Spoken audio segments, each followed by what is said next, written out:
അപ്പോൾ മണിക്കൂട്ടിൻ്റെ മാവാണ് ഇവിടെ റെഡിയാക്കിക്കൊണ്ടിരുന്നത്, കണ്ടില്ലേ? അപ്പോൾ ഇതെല്ലാവർക്കും അറിയാവുന്നതാണ്. കാരണം എന്ന് വെച്ച് കഴിഞ്ഞാൽ എല്ലാവർക്കും ഇടിയപ്പത്തിൻ്റെ മാവ് റെഡിയാക്കാൻ അറിയത്തില്ലേ, പിന്നെ ആ അച്ചിലേക്ക് കയറ്റാനും അറിയാം. ഇടിയപ്പത്തിന് നമ്മുടെ അച്ചിലേക്ക് കയറ്റാനും അറിയാം. ഇപ്പോൾ എണ്ണ തടകിയിട്ട് അങ്ങോട്ട് കയറ്റുക, അത്രയും. അതുകൊണ്ട് എനിക്ക് പറയേണ്ട കാര്യം ഉണ്ടായിരുന്നില്ല. മാവൊക്കെ നമ്മൾ കിണ്ടിച്ചെടുക്കാൻ എല്ലാവർക്കും അറിയാവുന്നതാണ്. അപ്പോൾ നമ്മൾ ഇടിയപ്പത്തിൻ്റെ ആ ഒരു പരുവത്തിൽ തന്നെ ഇടിയപ്പത്തിൻ്റെ അതിലേക്ക് നമ്മളത് മാവ് അങ്ങോട്ട് വെച്ച് കൊടുക്കുകയാണ്. ഇനിയൊന്നുമില്ല, കുറച്ച് മാവ് പൊടി അങ്ങോട്ട് തൂക്കി കൊടുക്കണം. അതായത് നമ്മൾ ചുറ്റിച്ച് താഴേക്ക് പിഴിഞ്ഞങ്ങോട്ട് ഇടുന്ന ആ ഒരു സമയത്ത് നമ്മൾ എടുത്തു വെച്ചിരിക്കുന്ന പൊടിയില്ല, വറുത്ത പൊടി തന്നെയാണ് വേണ്ടത് കേട്ടോ. നന്നായിട്ട് വറുത്ത അരിപ്പൊടി വെച്ചിട്ടാണ് നമ്മളിത് ഉണ്ടാക്കുന്നത്. അപ്പോൾ അതങ്ങോട്ട് ഇട്ട് കൊടുക്കുക. നിങ്ങൾ വീഡിയോ ഒക്കെ കണ്ടപ്പോൾ തന്നെ മനസ്സിലായി കാണാൻ ഇതിൻ്റെ പേരെന്താണെന്ന്, മണിപ്പുട്ടാണ്. അപ്പോൾ നമ്മൾ പൊടി അങ്ങോട്ട് തൂക്കി ഇട്ട് കൊടുക്കുന്നത് എന്തിനാണെന്ന് വെച്ച് കഴിഞ്ഞാൽ അത് അങ്ങോട്ടും ഇങ്ങോട്ടും ഒട്ടാതിരിക്കാൻ വേണ്ടിയിട്ടാണ്. അത് മാത്രമല്ല, മാവ് നന്നായിട്ട് വെന്തിട്ടുണ്ട് എങ്കിൽ ഒരു കാരണവശാലും ഇത് ഒട്ടത്തില്ല കേട്ടോ. അപ്പോൾ എങ്കിലും നമ്മൾ കുറച്ച് പൊടി ഇങ്ങനെ തൂക്കി അങ്ങോട്ട് ഇട്ട് കൊടുത്തു കഴിഞ്ഞാൽ അത് അങ്ങോട്ടും ഇങ്ങോട്ടും ഒട്ടാതെ നല്ല സെപ്പറേറ്റ് ചെയ്ത് കിടക്കും. ഇത്തിരി മെനക്കെട്ട പണിയാണ് എങ്കിൽ തന്നെയും വളരെ ടേസ്റ്റി ആയിട്ടുള്ളൊരു സംഭവം, വെറൈറ്റി ആയിട്ടുള്ളൊരു ബ്രേക്ക്ഫാസ്റ്റ് റെസിപ്പിയാണ്. എല്ലാവരും ഒന്ന് ട്രൈ ചെയ്ത് നോക്കുക. ഇത് ഞാൻ പണ്ടെങ്ങോ കഴിച്ചതാണ്. എൻ്റെ വീടിനടുത്തുള്ള ഷീജാത്ത എന്ന് പറഞ്ഞ പുള്ളിക്കാരി എനിക്ക് ഉണ്ടാക്കിക്കൊണ്ട് തന്നിട്ടുണ്ട്. അന്നാണ് ഞാനിത് കഴിച്ചിട്ടുള്ളത്. ഈ അടുത്തിടെ ഞാനൊരു റീല് കണ്ടപ്പോഴാണ് ഇതിൻ്റെ കാര്യം ഓർത്തത്. അപ്പോൾ ഞാൻ വിചാരിച്ചു ഒന്ന് ട്രൈ ചെയ്തേക്കാമെന്ന്. അപ്പോൾ ഇത്തിരി ബുദ്ധിമുട്ടെന്ന് വെച്ച് കഴിഞ്ഞാൽ കുറച്ച് ടൈം എടുത്തൊന്ന് പിഴിഞ്ഞെടുക്കുന്ന ആ ഒരു ബുദ്ധിമുട്ട്, നമ്മൾ ഇടിയപ്പം ഉണ്ടാക്കുമ്പോൾ ഉള്ള ആ ഒരു ബുദ്ധിമുട്ട് തന്നെ ഇതിനും ഉണ്ടെന്നേ ഉള്ളൂ. പിന്നെ ഇങ്ങനെ പൊടിയൊക്കെ ഒന്ന് തൂക്കി കൊടുക്കാനൊക്കെ അടുത്ത ആളുണ്ട് എങ്കിൽ കുഴപ്പമില്ല. പിഴിയാൻ ഒരാൾ, പൊടി തൂക്കി കൊടുക്കാൻ ഒരാളൊക്കെ ഉണ്ടെന്നുണ്ടെങ്കിൽ, ഹെൽപ്പ് ചെയ്യാൻ ആളുണ്ടെന്നുണ്ടെങ്കിൽ വളരെ ഈസിയാണ്. എനിക്ക് ഹെൽപ്പ് ചെയ്യാൻ ആരും ഉണ്ടായിരുന്നില്ല, തന്നെ ചെയ്തതാണ്. അതുകൊണ്ട് തന്നെ കുറേയേറെ വൃത്തികേടായിട്ടുണ്ട് അവിടെ മൊത്തം. അതായത് പൊടിയൊക്കെ തൂക്കി കൊടുത്തപ്പോഴത്തേക്ക് ചുറ്റമൊക്കെ ആയിട്ടുണ്ട്. മണിപ്പൂട്ടുണ്ടാക്കി വന്നപ്പോഴേക്കും ടൈം ഒരുപാടങ്ങ് പോയി കേട്ടോ. അപ്പോൾ ഇന്നത്തെ ജോലി ഇതായിരുന്നു. രാവിലെ തന്നെ മണിപ്പൂട്ടും മുട്ട റോസ്റ്റുമാണ് ഉണ്ടാക്കിയത്. മുട്ട റോസ്റ്റിൻ്റെ റെസിപ്പിയൊന്നും ഞാൻ ഇട്ടിട്ടില്ല, അതൊക്കെ ഏറെക്കുറെ എല്ലാവർക്കും അറിയാവുന്നതാണ്. അതുകൊണ്ട് ഞാനൊന്നും ഇട്ടിട്ടില്ല. അപ്പോൾ ഇതിന് പക്ഷേ നമുക്ക് ഏത് കറികളും പറ്റും. കടലക്കറി ആണെങ്കിലും മുട്ട റോസ്റ്റ് ആണെങ്കിലും ചിക്കൻ റോസ്റ്റ് ആണെങ്കിലും എന്ത് വേണമെങ്കിലും പറ്റും കേട്ടോ.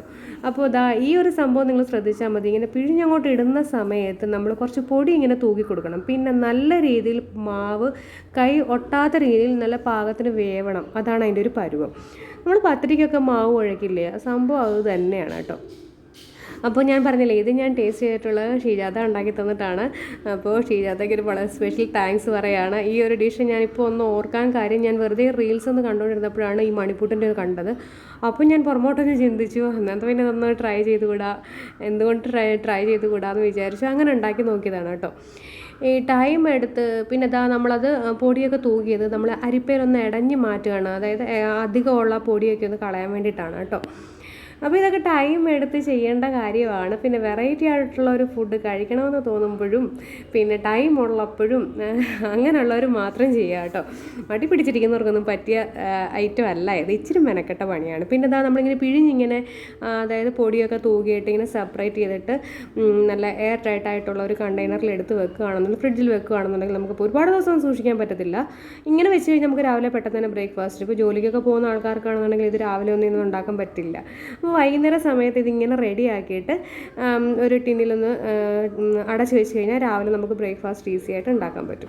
ഇനി നമുക്ക് ഈസിയാണ് പുട്ടിൻ്റെ നമ്മുടെ ഇതില്ലേ, പുട്ടുകുറ്റിയിലേക്ക് കുറച്ച് തേങ്ങ അങ്ങോട്ട് ചിരകിയത് വാരി ഇട്ട് കൊടുക്കുക. എന്നിട്ട് നമ്മളുടെ ആ പിഴിഞ്ഞു വെച്ചിരിക്കുന്ന നമ്മുടെ ഇടിയപ്പത്തിൻ്റെ നൂലില്ലേ, നൂലപ്പത്തിൻ്റെ, അതങ്ങോട്ട് വാരി ഇട്ട് കൊടുക്കുക കേട്ടോ. ഇത്രയേ ഉള്ളൂ സംഭവം. ഈസിയാണ്, വളരെ ടേസ്റ്റിയാണ്. വളരെ ടേസ്റ്റ് എന്ന് പറഞ്ഞു കഴിഞ്ഞാൽ വളരെ ടേസ്റ്റിയാണ്. എപ്പോഴും പറയുന്ന പോലെ അല്ല എന്ന് വെച്ച് കഴിഞ്ഞാൽ വേറെ ഉള്ളതൊക്കെ വെറുതെ പറയുന്നതല്ല കേട്ടോ. ഓരോ ഭക്ഷണവും നമ്മൾ ഉണ്ടാക്കി നോക്കുമ്പോഴല്ല അതിൻ്റെ ടേസ്റ്റ് നമുക്ക് അറിയാൻ പറ്റുള്ളൂ. അപ്പോൾ ട്രൈ ചെയ്ത് നോക്കിയാലേ അതിൻ്റെ ടേസ്റ്റ് അറിയാൻ പറ്റുള്ളൂ. ഈ പറഞ്ഞ പോലെ മടി പിടിച്ചിരിക്കുന്നവർക്ക് പറ്റുന്ന ഒരു ഐറ്റം അല്ല കേട്ടോ. പിന്നെ ടൈമുള്ളവർ ചെയ്ത് നോക്കുക, അത്രേ പറയാൻ പറ്റുള്ളൂ. വെറൈറ്റി ആയിട്ടുള്ള ഒരു ബ്രേക്ക്ഫാസ്റ്റൊക്കെ ട്രൈ ചെയ്യണമെന്ന് തോന്നിക്കഴിഞ്ഞാൽ ഇങ്ങനെയൊന്ന് ട്രൈ ചെയ്യുന്നു. കുഞ്ഞുങ്ങൾക്കൊക്കെ ഇഷ്ടപ്പെടും. അവർക്ക് അതിൻ്റെ കൂടെ നമുക്ക് മുട്ട റോസ്റ്റോ അല്ലെങ്കിൽ എന്ത് കറികളും പറ്റും കേട്ടോ. അപ്പോൾ വളരെ ഈസി എന്നൊന്നും ഞാൻ പറയുന്നില്ല, ടൈം എടുത്ത് ചെയ്യുന്നതാണ്. കൈ ഇച്ചിരി ബുദ്ധിമുട്ടാണ്, നമ്മൾ പിഴിഞ്ഞൊക്കെ താഴെ എടുക്കാനൊക്കെ പാടാണ്. ഒരാൾ ഹെൽപ്പ് ചെയ്യാനാണെന്നുണ്ടെങ്കിൽ ഈസിയാണ് സംഭവം കേട്ടോ. അതായത് ഞാനതെല്ലാം പിഴിഞ്ഞ് വെച്ചിട്ടുണ്ട് കേട്ടോ.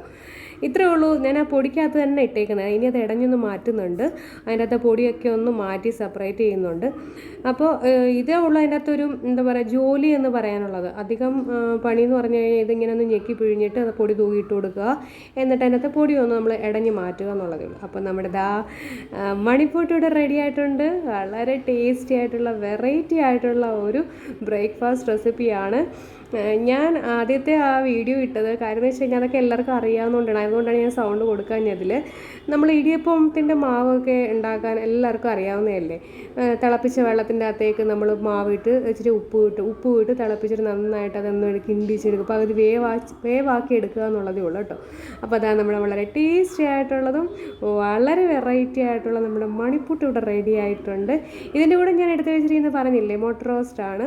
അതിൻ്റെ റെസിപ്പി ഒന്നും ഞാൻ അപ്ലോഡ് ചെയ്യുന്നില്ല, അല്ലാതെ തന്നെ വീഡിയോ കുറച്ച് ലെങ്തിയാണ്, അതുകൊണ്ട് ഞാൻ അപ്ലോഡ് ചെയ്യുന്നില്ല. അപ്പോൾ കണ്ടില്ലേ നമ്മുടെ മുട്ട റോസ്റ്റും നമ്മുടെ മണിപ്പൂട്ട് റെഡി ആയിട്ടുണ്ട്. വീഡിയോസ് ഇഷ്ടപ്പെടുന്നുണ്ടെങ്കിൽ ലൈക്ക് ചെയ്യാനും ഷെയർ ചെയ്യാനും മറക്കരുത്. ഇതുവരെ ചാനൽ സബ്സ്ക്രൈബ് ചെയ്യാതാണ് കാണുന്നതെങ്കിൽ ഒന്ന് സബ്സ്ക്രൈബ് ചെയ്തേക്കണേ. അതിനോടൊപ്പം തന്നെ ബെല്ലൈക്കണും കൂടി ഒന്ന് പ്രസ് ചെയ്തേക്കണേ. അപ്പോൾ നെക്സ്റ്റ് റെസിപ്പിയുമായി കാണും വരെയും bye. Okay, thank you for watching.